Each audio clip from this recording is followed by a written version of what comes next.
muito boa noite para você. E a gente começa falando da crise do sistema prisional nacional. Aqui em Minas, só neste ano já foram registradas 2 rebeliões em presídios. Órgãos do estado tentam melhorar esse cenário e estão propondo para o governo algumas mudanças no setor. A iniciativa de reunir a imprensa foi motivada pela crise do sistema prisional nacional. Desde as rebeliões no norte e nordeste do país, os conselhos penitenciário e de criminologia e política criminal tentam encontrar soluções e alternativas para o cenário carcerário de Minas. O maior desafio, segundo os conselhos, é a superlotação, considerado um problema crônico e antigo no estado. São 40 mil vagas para mais de 68 mil presos.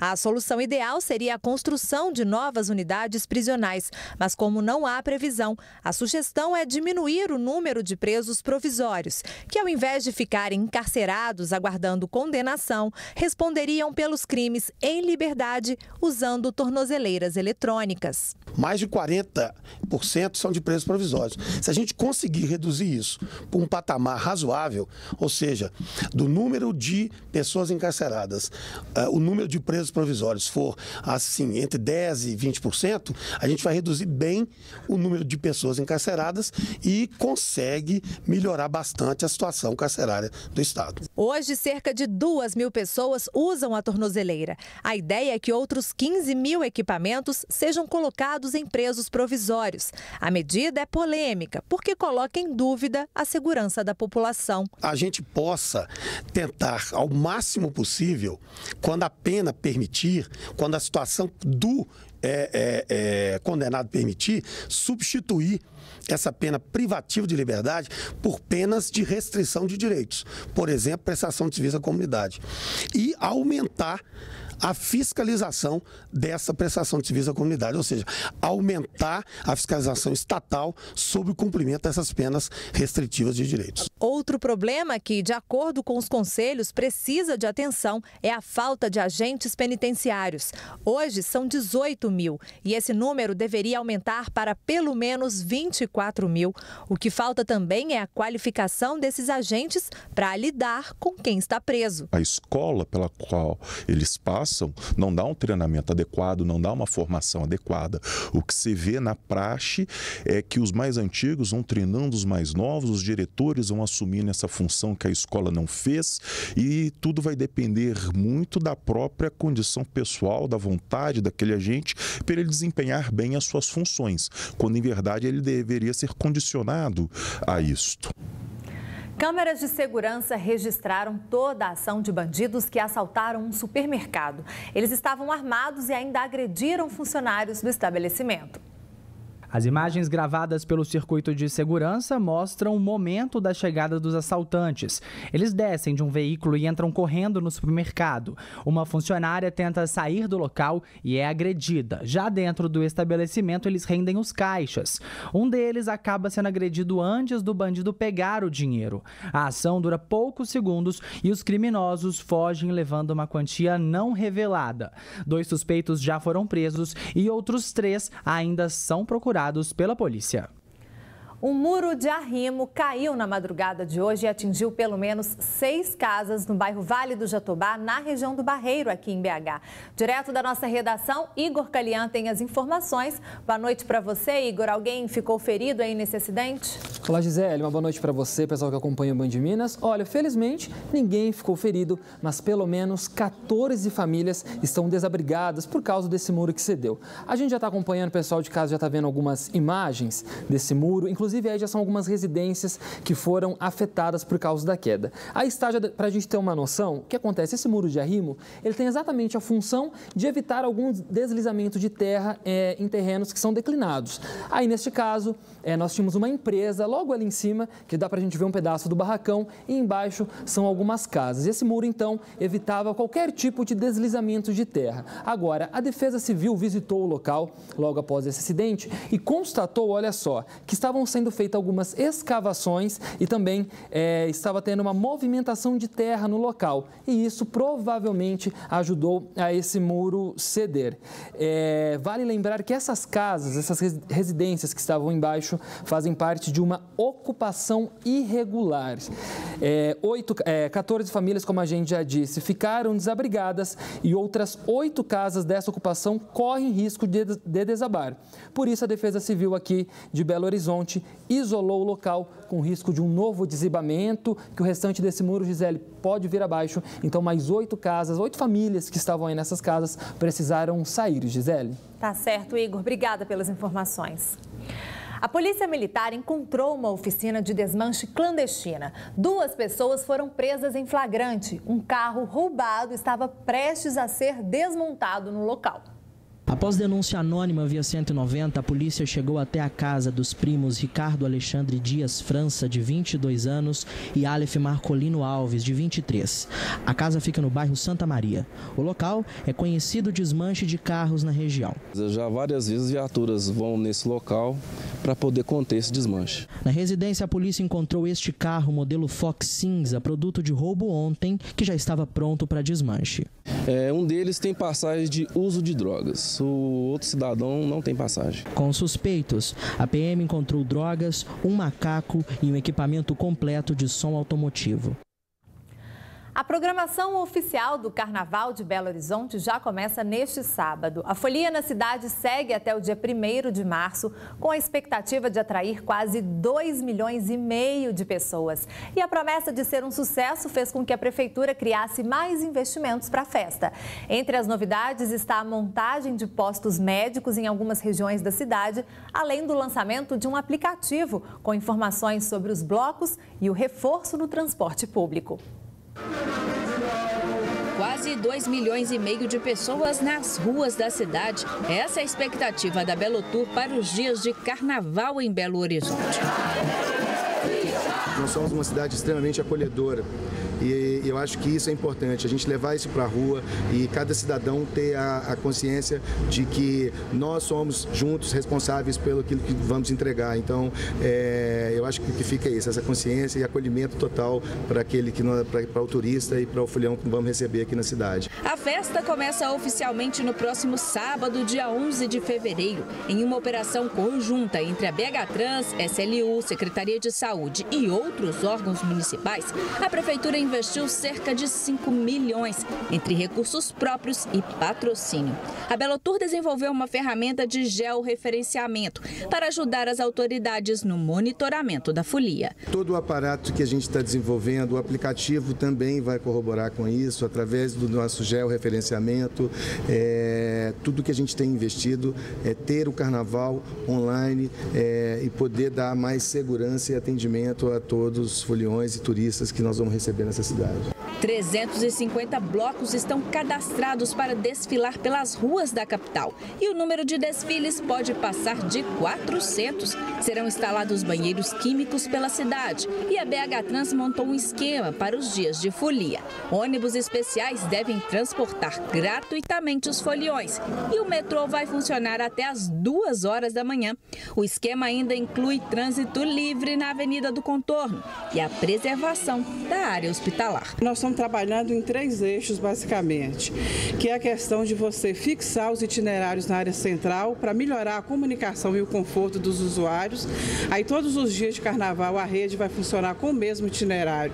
Com isso, a informação fica mais precisa e objetiva para o cidadão. A operação do metrô será até às 2 horas da manhã, com embarque na estação central e desembarque nas demais estações. A grande novidade deste ano é o aplicativo Carnaval de BH Oficial, que irá disponibilizar a programação completa do Carnaval em Belo Horizonte. Ela monta a sua própria programação, ela vai ter acesso a não só a programação de blocos, escolas de samba, a programação de todos os palcos que a Belotour vai montar, saber onde que tem mais próximo de você banheiros químicos, onde que tem um posto médico, telefones úteis para quem não é da cidade, não sabe se localizar. De acordo com o levantamento da Confederação Nacional do Comércio, do ponto de vista econômico, a folia em Minas só deve movimentar menos dinheiro, dinheiro do que a festa momesca no Rio de Janeiro e em São Paulo. São 33 milhões, se não me falha a memória, de arrecadação do Carnaval em Minas Gerais. Belo Horizonte e nas outras cidades, mesmo Rio e São Paulo, teve um decréscimo. Minas está crescendo, Belo Horizonte tem liderado e tem puxado isso, e o nosso Carnaval ainda tem muito potencial de crescimento. Haja visto a nossa taxa de ocupação e tudo, a gente ainda tem muito potencial de crescimento. E a Prefeitura vai cuidar também das árvores que estão nos caminhos dos bloquinhos de carnaval. Para evitar quedas durante a folia, 50 árvores serão podadas na capital. A maioria delas está nas regiões Centro-Sul e Leste, onde vão passar 70% dos blocos de rua cadastrados na Belotur. Nessas árvores foram identificados alguns itens que podem comprometer a estabilidade das plantas, como a presença de besouros, por exemplo. Outras 1.800 são monitoradas pela Prefeitura por causa da infestação de insetos. As ações já começaram e serão concluídas antes do Carnaval, que começa oficialmente no próximo sábado. Uma pessoa morreu e outra ficou ferida depois que um carro caiu em uma ribanceira. Os detalhes a seguir. E ainda caiu o valor da cesta básica. Alguns alimentos, como o leite, o feijão e a batata, ficaram mais baratos na maioria das cidades do país. A pesquisa completa já depois do intervalo.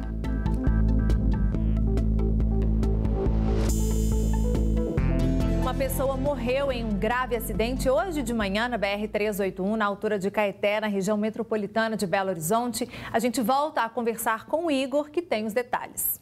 É isso aí, Gisele. Olha, o Corpo de Bombeiros informou que esse carro capotou e logo em seguida acabou caindo em uma ribanceira próxima ao trevo de Caeté, aqui na região metropolitana de Belo Horizonte. O veículo seguia no sentido Vitória. O pessoal está vendo aí uma foto do carro capotado dentro dessa ribanceira. Um homem que estava no banco do passageiro não resistiu, morreu no local. A única informação que a gente tem é que ele é um idoso e o motorista acabou sofrendo apenas ferimentos leves. A Polícia Rodoviária precisou monitorar o trânsito nessa rodovia para evitar qualquer tipo de congestionamento. Gisele? Ok, Igor. Obrigada pelas informações.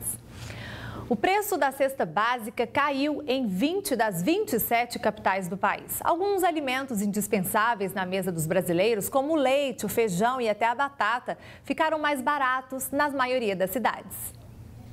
Tânia sempre busca alternativas na hora de fazer as compras. Quando identifica um produto que subiu de preço, logo substitui por outro. Eu tenho o hábito de determinadas marcas, eu tenho essa mania aqui em casa. Mas, ultimamente, não estou seguindo essa regra, porque está caro, os produtos estão muito caros, subiram muito de preço e eu estou dando preferência de produtos mais baratos. O bolso chora menos. Em janeiro, 20 das 27 capitais registraram queda no custo dos alimentos que são essenciais na mesa dos brasileiros. Houve recuo no preço de itens, como o leite integral e o feijão. O preço da batata, que é pesquisado na região Centro-Sul, diminuiu em 10 cidades. O único aumento foi registrado aqui em Belo Horizonte, pouco mais de 8%. Entre os alimentos que tiveram alta estão o café em pó, o óleo de soja e a farinha de mandioca. Nos supermercados, o consumidor não deixa de pesquisar. Estou com 2 porão no pé, mas eu ando longe. Pesquisar mesmo, não é de passar fome. Deu uma boa queda, viu? Do jeito que estava o feijão, agora está melhor para a gente comprar. Para este economista, a tendência de queda nos preços dos alimentos da cesta básica deve persistir nos próximos meses. Eu acho que podemos continuar felizes. A expectativa geral de inflação para este ano é de 4,5% e os produtos da cesta básica tendendo a puxar para baixo. Agora, o futebol. O Cruzeiro vive um momento muito positivo. Desde 2009, a Raposa não ganhava 3 jogos seguidos em um início de temporada. E na Toca da Raposa está todo mundo focado na próxima partida contra a Chapecoense. O Cruzeiro vai muito bem, obrigado. Com vitória, o ambiente, o dia a dia fica muito mais fácil de ser trabalhado. Foram até agora 3 jogos e 3 vitórias. Será que alguém se recorda da última vez que isso aconteceu? Não sei. Realmente é difícil de lembrar. A última vez que o Cruzeiro venceu 3 partidas consecutivas em início de temporada foi em 2009. Na ocasião, foram 8 vitórias. A gente tem que continuar nesse mesmo trabalho, nesse mesmo foco, para que essa alegria, esse ambiente possa continuar por muito tempo. E para se manter firme no caminho das vitórias, o próximo passo é vencer a Chapecoense pela Primeira Liga. Um jogo diferente. Principalmente para mim, que perdi um dos meus melhores amigos no futebol.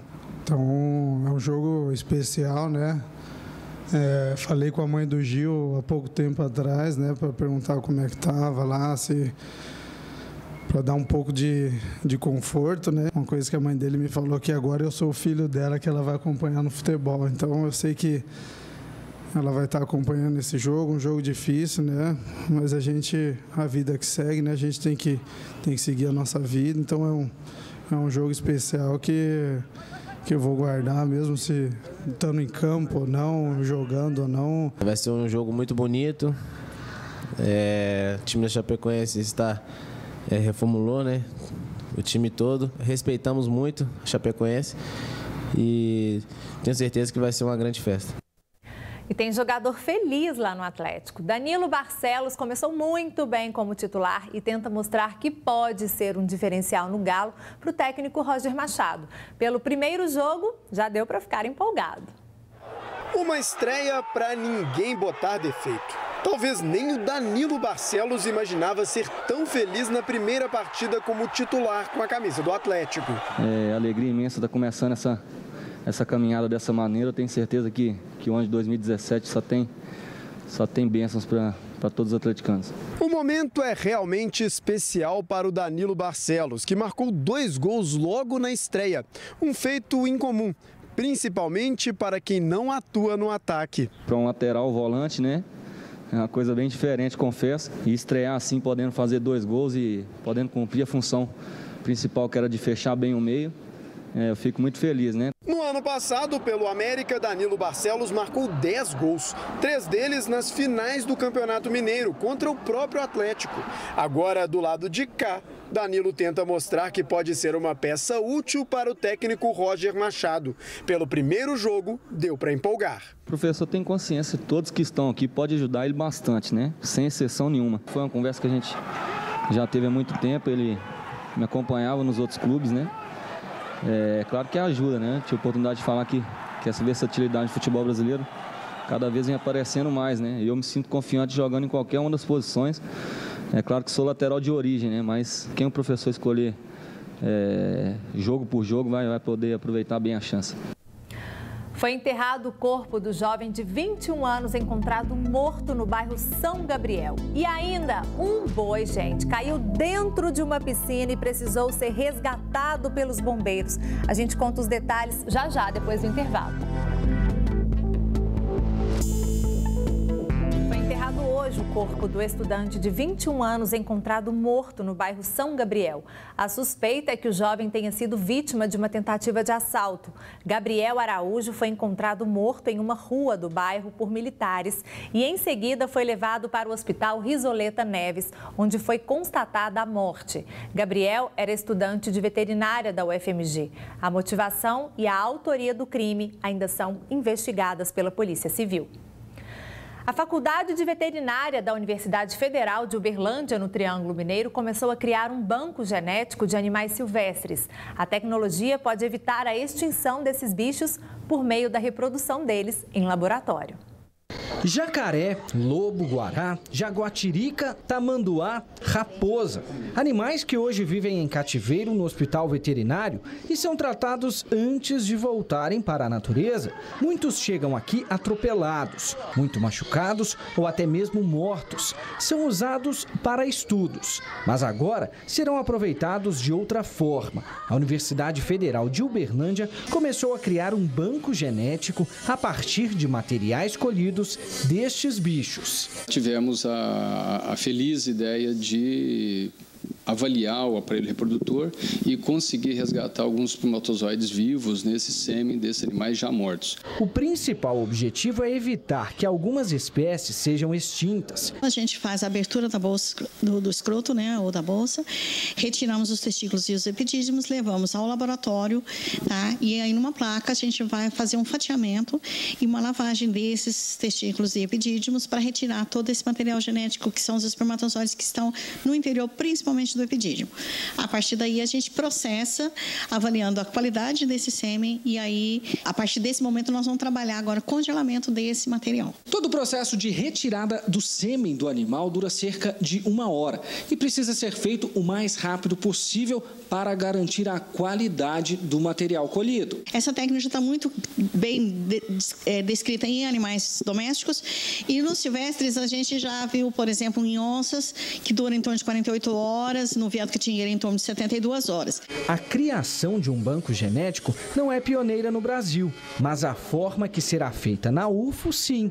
E isso vai ajudar futuras gerações, já que o prazo para guardar o DNA é indeterminado. Pode durar 20, 50, até mais de 100 anos. São raras as iniciativas no nosso ambiente com espécies brasileiras para que no futuro aí a gente possa utilizar esse material genético, haja vista que são espécies que são significativamente importantes no nosso ambiente natural.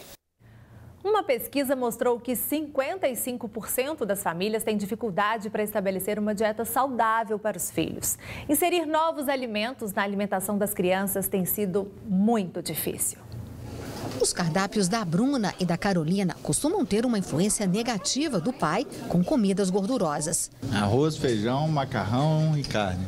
Carne e estrogonofe. Mas a mãe se esforça para dar refeições que não façam mal à saúde. Elas não são de comer legumes, se hoje tem uma abobrinha refogada, vai comer um pedacinho. Não gostei, mas semana que vem nós vamos experimentar de novo se tiver no almoço. Uma pesquisa feita pela internet mostrou que 55% das famílias têm dificuldade para fazer os filhos terem uma dieta saudável. Introduzir novos alimentos na refeição das crianças é um desafio para 44% dos pais. Metade deles diz que é quase impossível colocar legumes e verduras nas refeições dos filhos. Isso pesa na balança. No Brasil, de cada 3 crianças, uma está acima do peso ou obesa. Desde a concepção até completar 2 anos, que a gente considera os primeiros 1000 dias, é ali que a gente vai programar o paladar dessa criança. É uma criança que tem contato com muita coisa doce. Quando ela come uma fruta, ela já não acha essa fruta tão doce assim, né? Se é uma criança que come sempre alimentos muito salgados, ela não sente mais esse sabor, além da imunidade, que é essencial. O consumo de alimentos saudáveis fica mais fácil para a criança quando os pais dão um bom exemplo.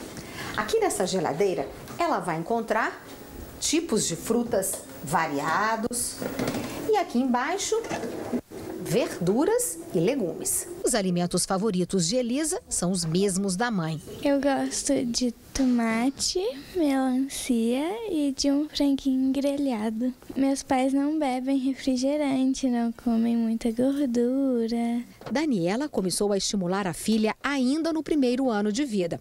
Hoje, tudo fica mais fácil. Ela não tem acesso a alimentos que não são saudáveis em casa. Eu me lembro dela ter tomado antibiótico uma única vez nos 10 anos de vida dela. Eu acho que é fruto desses cuidados, dessa alimentação saudável que a gente tem privilegiado aqui em casa. Na hora de escolher um novo caminho no mercado de trabalho, muita gente tem medo de não seguir à risca a graduação que cursou. Mas nem sempre é preciso, quer dizer que você está desistindo da sua área. Esse é o tema de hoje do comentário de Nácia Soares. Tem uma dúvida que ronda a cabeça de quem se graduou, mas está desempregado ou trabalhando fora da área de formação. Devo lutar para voltar, para permanecer na minha escolha ou devo deixar de lado a minha graduação e aceitar um emprego tipo assim, nada a ver? Bom, para começar essa reflexão, eu digo que nem tudo é o que parece. Às vezes, você não está formalmente atuando na área que escolheu, mas isso não quer dizer que não esteja usando os conhecimentos que aprendeu. Eu conheço muitos profissionais que transformaram a graduação mais como um impulso e menos como base. Isso significa não se prender ao tema da graduação, mas ao fato de que depois dela, você passa a ter uma capacidade maior de analisar situações e e de resolver problemas, e você pode aplicar isso de outras maneiras em outras áreas. Então, não é tão ruim você se formar em sociologia, por exemplo, e ir trabalhar em um laboratório de análises clínicas. Isso tem nome, chama-se reencarreiramento. Não se sinta um traidor por dar as costas ao seu diploma. O importante é você encontrar sentido no novo desafio. E se perceber que o novo terreno é firme, sempre haverá uma pós-graduação ou um MBA para coroar a sua mudança. Mudar nunca será um desperdício. Se fizer sentido para você gerar bons frutos, o mercado aceitará sem discussão. Um boi caiu dentro de uma piscina e foi resgatado pela equipe do Corpo de Bombeiros. Ô Igor, conta pra gente como que esse animal foi parar lá.